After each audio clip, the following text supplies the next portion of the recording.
Estamos iniciando hoy en su canal SIC Tertulias, en este sábado lluvioso, sábado 31 de mayo de 2025.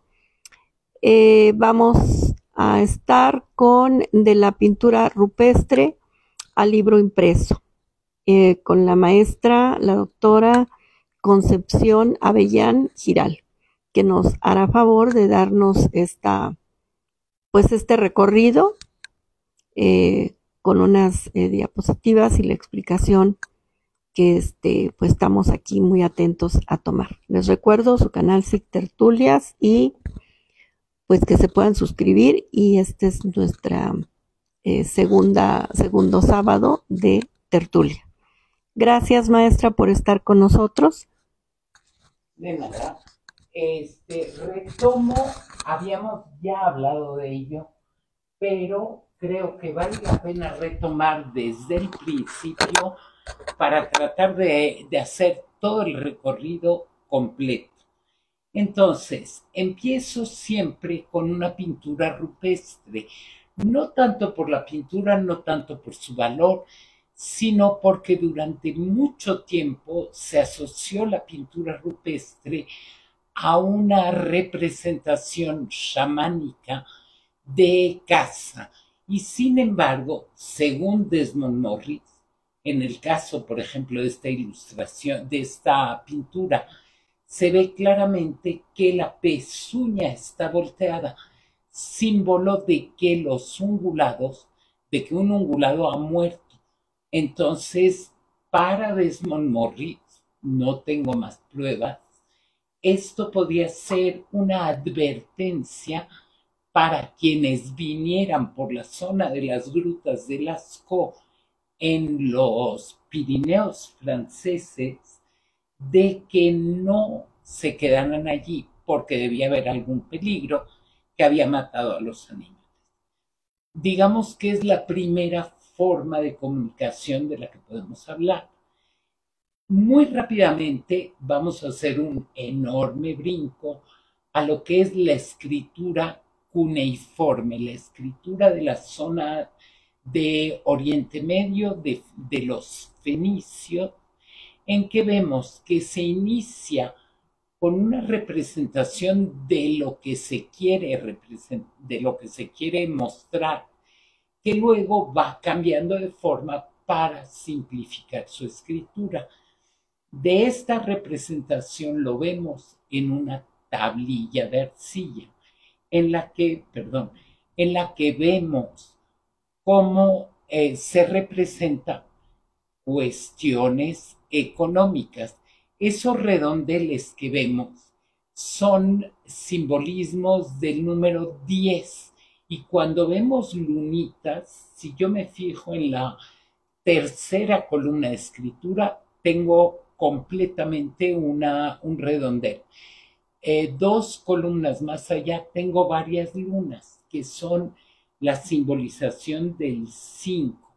Y las tablillas servían para registrar: me prestó tanto trigo, le devuelvo tanto, o le doy un buey a cambio, etc. De allí, y en una época relativamente cercana ya, nos vamos a Egipto. El interés de esta estela de granito negro es más que nada ver los instrumentos que se utilizan para escribir y para dibujar jeroglíficos. Se les ve, por ejemplo, en la línea de hasta abajo, vemos primero y segundo personajes, se les ven como unas barras que les salen, que son los pinceles, como tenía antes el carpintero su lápiz en la oreja. Aquí tenemos la representación en un papiro de cómo se obtenía el papiro. El papiro es una planta cuya rama, cuyo tallo es rectangular. Para hacer papiro se fileteaba poquito a poco, se iba fileteando finamente, se ponía en un sentido, primero en el sentido de arriba hacia abajo, o sea, se cortaban los filetes, se iban juntando y luego se ponían los filetes en el otro sentido. El papiro tiene una goma natural. Aquí vemos cómo se va cortando el papiro y cómo se va uniendo. Se requiere humedad para unirlo. Entonces se unía muy húmedo y la propia goma del papiro unía las tiras de papiro y permitía, al poner las tiras longitudinales, que se enrollara. Para escribir, o se machacaba un canuto de bambú o de cualquier otro material, o se tallaba, como se muestra en la ilustración, para poder garantizar que la tinta se mantuviera un tiempo suficiente. La última ilustración del lado derecho muestra uno de los posibles cortes. Se puede cortar recto, como está en el número 3, o en un sentido o en otro, como se ve, digamos, en diagonal en el 4 o 5. Aquí tenemos otro papiro cuyo interés particular, independientemente de los jeroglíficos, es que representa al dios Tot pesando un alma humana. Si el alma humana fue buena, vuela como una pluma. Si el humano no fue bueno, ahí está el monstruo que se va a zampar el alma y ahí quedó. Esto es un papiro de la compra-venta de un niño que se le vende al almirante de una flota romana y es uno de los ejemplos de lo que se llama cursiva romana. Extremadamente difícil de paleografiar, de descifrar y, como se puede ver, ya con una escritura bastante fina, con estas plumas hechas de canutos de bambú. Aquí tenemos ya una piedra griega con escritura en mayúsculas griega. Cualquier griego moderno puede leerla. Es una de las raras escrituras con las escrituras orientales que sobrevive desde la antigüedad.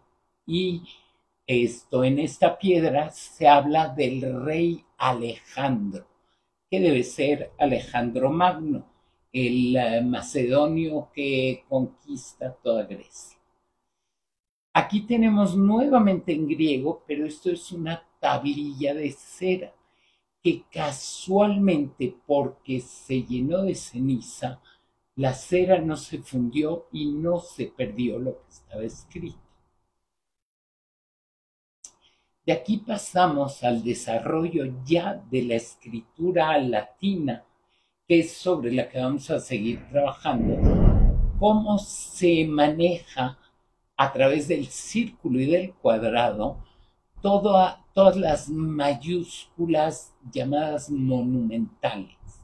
Entonces se puede ver que en medio círculo se hacía una S, que requería un círculo óvalo completo, la O, la mitad nuevamente para la B, y para una R, la pata de la R pasaba al otro medio círculo de la derecha. Esta es la forma en que yo debería de escribirlo si uso una superficie irregular. Como ven, las flechas rojas indican en qué sentido debo escribir, siempre de arriba hacia abajo. Si se fijan en las 3 letras de hasta arriba, me están dando el alto del interlineado con respecto al grueso de la pluma que voy a usar. Entonces, entre esas 2 líneas voy a escribir todas las letras, los números incluidos, siempre de arriba hacia abajo. Aquí tenemos el ejemplo ya reproducido, pero en piedra. que requiere obviamente de cincel y martillo. Y obviamente, según en qué sentido va el trazo es más grueso, por ejemplo en la M, el primer trazo es más fino, luego el diagonal es más grueso, pero el segundo diagonal es fino y el último trazo es más grueso. Y esto se reproduce exactamente igual con una pluma tradicional de canuto, de ave, etc. Para cortar una pluma de ave, al igual que se cortaba el canuto, se tiene primero que ir ahuecando, luego se le corta un buen trozo para ir poco a poco afinando el ancho de la pluma. Y luego esto se determina si se va a poner, si va a tener un corte completamente perpendicular, digamos, o en diagonal. Y esto va a dar estilos de escritura diferentes. Esto es lo que se llama la mayúscula cursiva. Si ven en el interlineado azul, se pueden ver dos ángulos de la pluma. Un ángulo más cercano al ángulo recto y un ángulo más cercano a los 45 grados. Y lo mismo que en la lámina anterior, va de arriba hacia abajo, siempre la escritura. Porque si hay cualquier irregularidad, como la pluma tiene una carga de tinta, va a salpicar al toparse con la irregularidad. Es más fácil controlarlo cuando uno va de arriba hacia abajo. Si uno escribe hacia arriba, no percibe la irregularidad a tiempo para evitar que salpique la tinta. Este es uno de los primeros manuscritos virgilianos, o sea, de un autor clásico, realmente del autor clásico con Homero, que más se ha trabajado desde el momento en que se recupera el texto, que es Virgilio. En este caso estamos hablando de las églogas o bucólicas y la ilustración termina la primera égloga y al pie de la ilustración la segunda. Aquí se supone que nos representan al poeta Virgilio con un atril para poder leer, tiene en la mano un papiro y tiene del lado derecho una caja que es donde se guardan los rollos de papiro.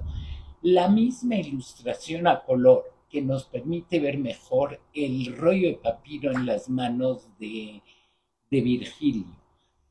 Aquí la volvemos a tener o porque la fotografía está invertida o porque es una representación de otro tipo, pero es la mismísima ilustración. Finalmente, de este mismo manuscrito, en otra página tenemos una representación de lo que era la vida en el campo, la vida bucólica de la que hablaba Virgilio, un poco para ensalzar la vida simple, la vida de campo, tal como deseaba el emperador Augusto. De aquí nos brincamos ya a lo que se llama la escritura uncial. ¿De dónde viene el nombre? Todavía no está 100% definido y se ve que empieza a adquirir rasgos cursivos, es decir, rasgos que permiten escribir más rápido.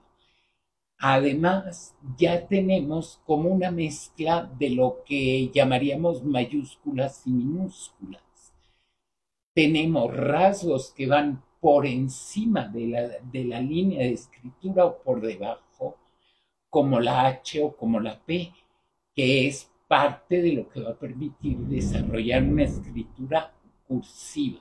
En cambio, la L, aunque sobrepase hacia arriba, es totalmente una L mayúscula, igual que la N. Este es un manuscrito en que ya podemos empezar a ver el desarrollo de abreviaturas. Obviamente, todos los manuscritos que vamos a ver aquí están en latín. Dixit autem eis Iesus es la primera línea, que quiere decir Jesús entonces les dijo a ellos eis. Sí, no me voy a seguir con la lectura, pero lo interesante, como ven, es que luego tiene algunas anotaciones, comentarios que le dan una importancia particular. Y si se fijan, la D mayúscula del principio se ve claramente que que estaba escrita en rojo, no en negro como el resto del texto. Aquí tenemos otro ejemplo de uncial. Esto es lo que dice sed ut, pero para qué, etcétera. Otra forma de uncial, ya se ve que estamos usando como soporte el pergamino y no ya el papiro. El pergamino permite que se puedan usar las dos caras. Con el papiro, como se manejaba el rollo con las manos, solo se podía escribir en la cara sobre la que se enrollaban, lo cual permite, al cambiar al pergamino, mucha mayor facilidad de consulta, de trabajo, etcétera.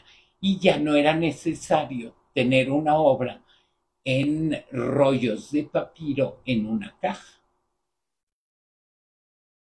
Aquí tenemos ya otra forma de uncial que muestra cómo cada vez más nos vamos ya a marcar a escribir en minúsculas. La única que bueno, la R se mantiene tipo mayúscula, la B y la N que está hasta abajo. Pero si vemos en la última línea, ya esa A que vamos a ver que se desarrolla posteriormente, empieza a trazarse con un trazo largo y pesado del lado derecho y luego como un ojito del lado izquierdo. Este es otro manuscrito enuncial que nuevamente, la mayoría de los textos son textos bíblicos. Aquí ya pasamos a otra forma de uncial que se acerca cada vez más a lo que se llaman luego las escrituras regionales. Y vemos que cada vez más se compacta la escritura, lo cual es muy importante para poder aprovechar el pergamino, porque era carísimo producir pergamino. Y uno de los manuscritos que nos muestran cómo se va a empezar ya a trabajar la ilustración de las iniciales. Como ven, el principio del capítulo está siempre escrito en rojo, una mayúscula que lleva un dibujo muy detallado, muy de tipo puntillista, y luego, bueno, escritura igual uncial. Y aquí tenemos toda una colección de escrituras que se fueron desarrollando partiendo de la uncial en las distintas regiones europeas. Tenemos esta, ahí sí reconozco, es esta me parece que es una sajona. Aquí tenemos una mucho más de la zona europea, de la zona francesa. Aquí tenemos un manuscrito en que vemos cómo las ilustraciones de personas, no solo un dibujo puntillista y demás. Esta es otra de las escrituras sajonas. Esta me parece que es germánica. Como ven, todos son pedacitos de textos en latín. Otra más que se acerca mucho al desarrollo final que va a tener todo esto como escritura carolina. La escritura, efectivamente, que tenemos ya en este manuscrito, no, perdón, esta es una carta de San Pablo a los tesalónicos en minúscula de Corbie, que era uno de los monasterios. Y aquí, que me parece fundamental, esto era la tapa de un libro tallada en marfil. Como ven, sí, pesada la tapa. ¿Y qué es lo importante? Que me está representando, por un lado, en la parte de arriba tenemos la abadía, luego tenemos la persona que está escribiendo con una paloma al lado en la oreja, se supone que es San Jerónimo, y la paloma es el Espíritu Santo dictándole la traducción al latín de la Biblia. El interés particular es para mí, como alguien que trabaja más bien la escritura, es que en la parte de abajo tenemos 3 escribanos con elementos de escritura. Tienen un cuerno con tinta, el que está sentado en el centro tiene una tabla sobre la que escribe, y el que está completamente a la derecha le vemos la pluma con la que está escribiendo. Aquí tenemos ya la escritura, si mal no recuerdo, si es totalmente carolina. Ya vemos algo a lo que estamos prácticamente acostumbrados. Abimur tecum, abimus tecum, tenemos contigo, mari terraque, el mar y la tierra. Y aquí ya tenemos el modelo que va a seguir la escritura llamada carolina. ¿Qué importancia tiene la escritura carolina? La escritura carolina se establece con Carlomagno, que contrata o atrae a su palacio a un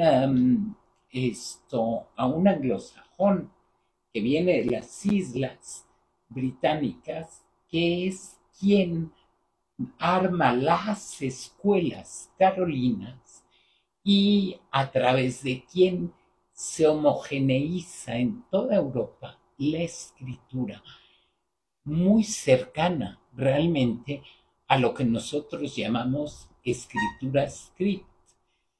La idea de Carlomagno era transmitir fundamentalmente la religión, conservar el latín para que se pudiera dialogar con Dios en la lengua que él consideraba la lengua divina, que era el latín. Entonces se escriben montones de manuscritos y se recuperan gracias a Alcuino, el secretario de Carlomagno, montones de textos de la antigüedad clásica, de Virgilio, de Ovidio, de Plauto, de Séneca, en fin, de todos estos autores, se van recuperando y se van volviendo a copiar y se van conservando en los distintos monasterios en toda Europa. Aquí tenemos la primera hoja del libro del Éxodo, con 3 modelos de escritura: la mayúscula monumental Incipit Liber Exodus, empieza el libro del Éxodo, luego un cial para darle el espacio a la mayúscula, a la H mayúscula decoradísima, y luego ya el resto del texto en escritura carolina. ¿Cómo se trabajaban los materiales? Gracias a ilustraciones de varios manuscritos, sabemos cómo, por ejemplo, una vez que se mataba el animal, que se le desollaba, que se sacaba la piel, se mojaba, se limpiaba muy bien de toda la carne, y con esa especie de luna se pelaba de todo el pelo que podía tener. Como la piel estaba húmeda, se ponía en un bastidor bien tensa para que quedara manejable para el libro. Como se puede ver, esto es el trabajo en pergamino moderno. O sea, se hace exactamente igual que se hacía en el siglo XII. Aquí tenemos un monje. Del lado derecho vemos que es un monje con su capucha que fue a comprar pergamino. Vemos el bastidor con el pergamino y vemos el vendedor de pergamino. Ya estamos, se puede ver, es una escritura gótica. ¿Por qué gótica? Es mucho más pesada que la escritura carolina, y obviamente las ilustraciones cada vez son más ricas, más expresivas. Esto me marcan mejor los rasgos de la cara, las manos, ya no son tan tiesas. Aquí tenemos la manera en que se recortaba el pergamino para armar un libro. Por eso en el libro antiguo se habla de folio cuarto, octavo, según el número de pliegues. Esto es para un folio, que es el folio es así. Si lo quiero más pequeño, lo doblo en 4, etc. Si ahí tengo en cuarto, es el libro en cuarto, en sexto, y aquí tenemos cómo está marcando el monje. Sabemos que es un monje porque tiene la tonsura, es decir, que esto tiene como una calva en la parte de arriba de la cabeza, y está marcando las líneas para poder escribir.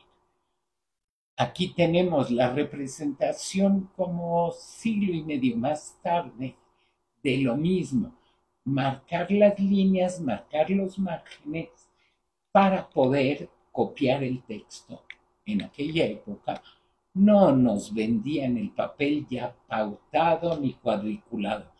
Tenían los monjes que copiaban, tenían la obligación de ir justamente marcando líneas, marcando márgenes, absolutamente todo. Y al mismo tiempo vemos una técnica de, volvemos a la idea del puntillismo, con puntitos para darle mayor volumen a la ilustración y usando el trazado de la letra en negro y adentro en blanco para darle más luminosidad. Aquí el monje está preparando la pluma con la que con la que quiere escribir. Le está limpiando toda la parte, la está cortando y preparando. Aquí lo tenemos probando en una tablilla de cera con una pluma que es un punzón metálico, y si ven la parte de arriba es como plana. Me equivoqué, borro. Entonces la tablilla de cera me servía como borrador para determinar cómo iba yo a escribir el manuscrito antes de irme directamente al manuscrito, porque el pergamino era carísimo. Entonces, aquí volvemos a tener ya un pautado más elaborado para poder hacer textos a 2 columnas y así conseguir que el pergamino rindiera todavía más. Por ahí, si hay algún David en la audiencia, arribita está escrito Gemit David, o sea, esto así lo escribían en gótica. Aquí tenemos cómo se tenía que pautar toda la hoja para marcar márgenes, marcar los espacios, marcar cómo se iba a decorar, etc. Y el número de líneas que iban a caber de texto. Pasamos ya a la época del papel. El papel, como saben, llega a Europa a través de Marco Polo, que lo descubre en China. ¿Cómo se hace el papel? Con fibras normalmente de lino o de algodón que se empapan bien y que luego se ponen en una especie de charola con alambritos para retener la fibra, pero que permiten, o sea, más que charola, es un bastidor con alambritos que permiten retener la fibra. Tenemos 2 tipos de alambritos. Se me acaba de ir uno de los nombres, que es la línea vertical, y los horizontales se llaman corondeles para sostener la fibra. ¿Qué sucede una vez que se seca el material? Se queda marcado en el papel las marcas metálicas. Y claro, cada fabricante quería dejar su rastro personal. ¿Qué quiere decir esto? Que le pone una marca de agua. Aquí vemos 3 flores de lis, seguramente un papel francés. ¿Sí? Esto es muy importante. La marca de agua no siempre queda al centro de la hoja. A veces está a un lado y no siempre es fácil de ver ya en un libro manuscrito o impreso. Pero es importante porque permite ubicar de dónde vino el papel sobre el que se escribió. Aquí tenemos cómo se pone en el bastidor con los alambres y luego la marca de agua. Si yo doblo a la mitad, bueno, una de las 2 hojas va a tener la marca de agua. Si doblo en 4, la marca de agua queda entre 2 hojas. Ya no es tan fácil de ubicar. Para reconocerlas muchas veces hay que desmontar completo el libro. Hay todo un catálogo de marcas de agua, además. Como ven, según voy doblando, mi marca de agua queda cada vez más pequeña, más difícil de reconocer. Aquí tenemos finalmente la parte de la ilustración. Cómo dibujaban, cómo marcaban, en qué orden iban poniendo todo el material desde la hoja de oro. Hay que tener en cuenta que el fondo, por ejemplo, de esta ilustración es hoja de oro y luego los distintos colores según los pigmentos que habían. Como ven, suele haber poco azul. El azul venía en aquel entonces de la lapislázuli, que viene de Oriente Medio, de Irán. Obviamente no era fácil conseguirla. Se usaban otro tipo de pigmentos. Aquí tenemos toda una colección de detalles que me van a servir para entender cómo se construyó el libro, para saber si el ilustrador siguió las indicaciones del que armó primero, del que compuso la página o no. Entonces, empezamos. ¿Qué tenemos aquí? Tenemos simplemente, vemos claramente el marcado del pautado. Esto es claramente pergamino. Se ve incluso los poritos del pergamino. ¿Sí? Luego aquí tenemos los puntos que se ponían cuando en vez de marcar con punzón se marcaba con el equivalente de un lápiz muy ligeramente las líneas. Y entonces las líneas, bueno, las marcaba yo en el margen con el punzón para poderlas trazar. Aquí tenemos ¿dónde está? Hay una corrección que se nota en la tercera línea. Hubo un error al copiar. Entonces, la tercera línea, la primera palabra es sapere, que quiere decir saber en latín. Esto, como se puede ver, están más oscuras algunas letras. ¿Por qué? Porque hubo un error. Se raspaba con navaja y luego se volvía a escribir encima. Entonces, este es otro detalle interesante. Reconocer según la intensidad de la tinta si hubo correcciones o no en el momento del copiado.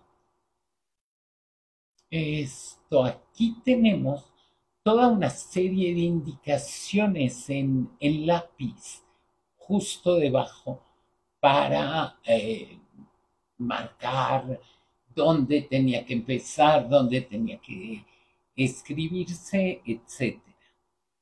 Aquí tenemos muy interesante, me dan una indicación de cómo tengo que escribir el 15 en romanos y el ilustrador decide escribirlo como él quiere, no como le habían indicado, ¿sí? Y no en el lugar en que le habían indicado. Por fortuna nos quedan estos rastros que nos permiten ver que el libro nos salía mágicamente, impecablemente bien hecho. Aquí tenemos una inicial que por N mil motivos no se pintó. Se quedaron sin dinero, no encontraron los pigmentos, había que entregar el libro. Entonces, mi R inicial ahí quedó sin que se le decorara, nada más sé que era una R inicial. Aquí tenemos otra R, cuidado, no es del mismo material. Fíjense, arriba tengo electo in, ¿sí? Y aquí tengo adjunct.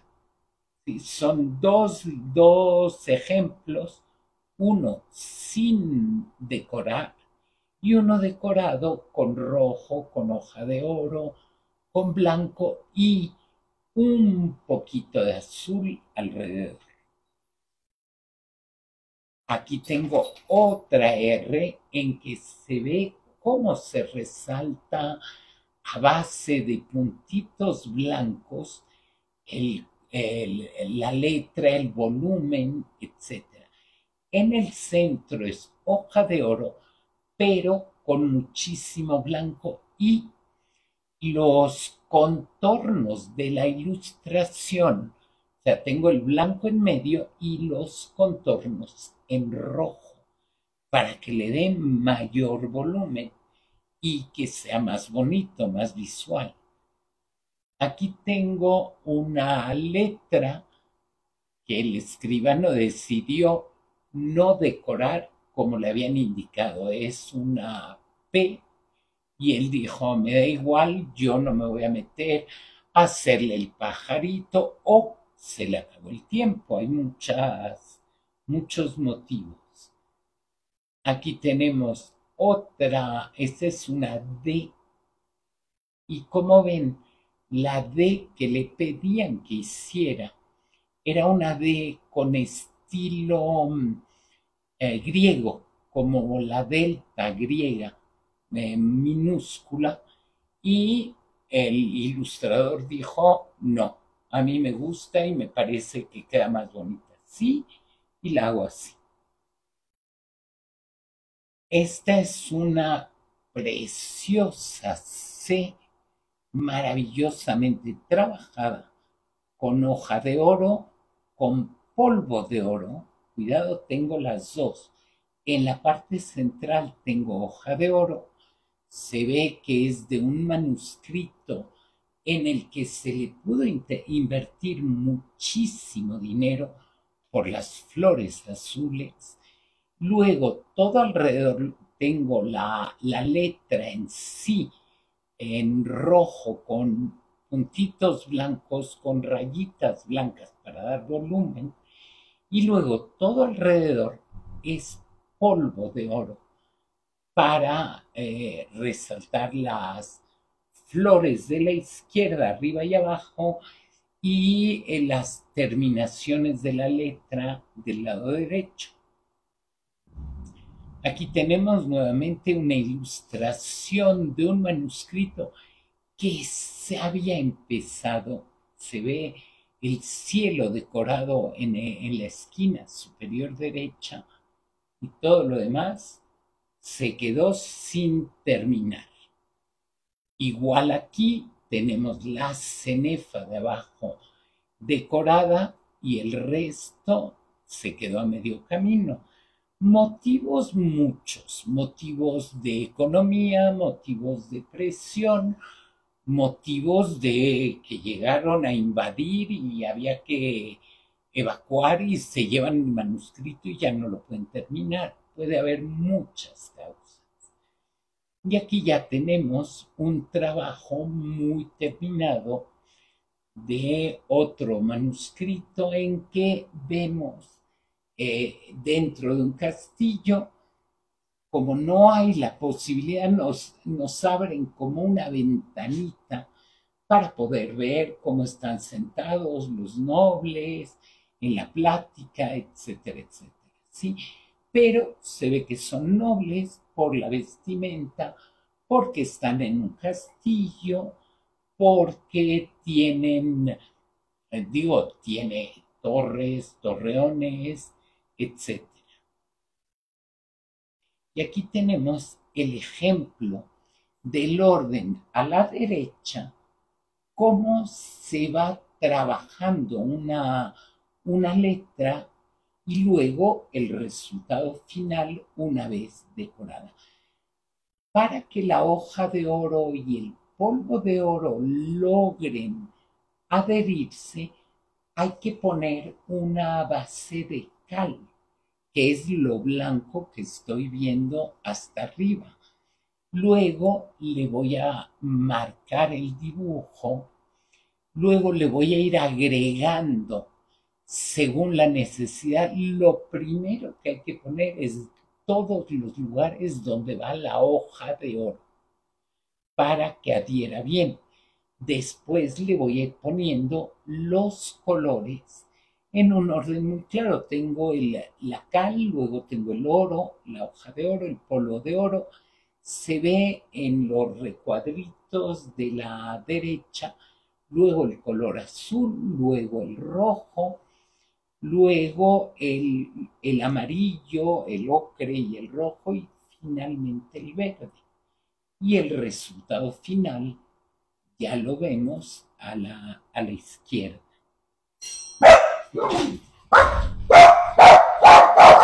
Vamos aquí.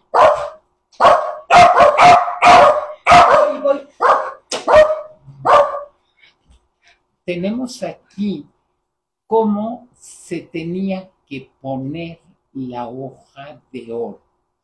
La hoja de oro había primero que ponerle cal, luego había que tener, haber hecho una lámina muy fina de oro y luego adherirla para terminar soplándole muy suavemente para que se adhiriera. Aquí tenemos el resultado nuevamente de otra inicial, en este caso una S, muy decorada, con muchísimo azul. O sea, era alguien que tenía mucho dinero, que podía comprar lapislázuli, la molían, la pegaban y luego, le ponían pegamento y luego pintaban con ella para que se adhiriera. Aquí tenemos en un mismo manuscrito un lado que pudieron terminar de decorar y un lado que hubo que parar de decorar por la razón que fuera. Aquí tenemos de nuevo, sí, el manuscrito listo, pero nunca pudieron terminar todo el decorado.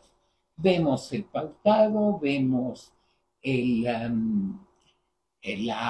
principio del capítulo en rojo, vemos la inicial, pero no está del todo terminado. Este es un libro de horas. ¿Qué era un libro de horas? Cuando la gente tenía que sentarse a esperar, en la manga, si ven, son mangas muy amplias, llevaban libritos de 16, eran chiquititos, súper decorados, para poder estar orando y no tener malos pensamientos mientras esperaban.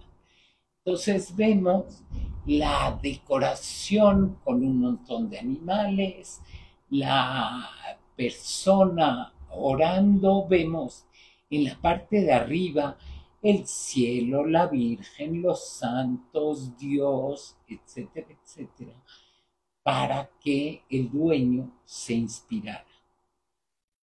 Y aquí tenemos ejemplos de gótica.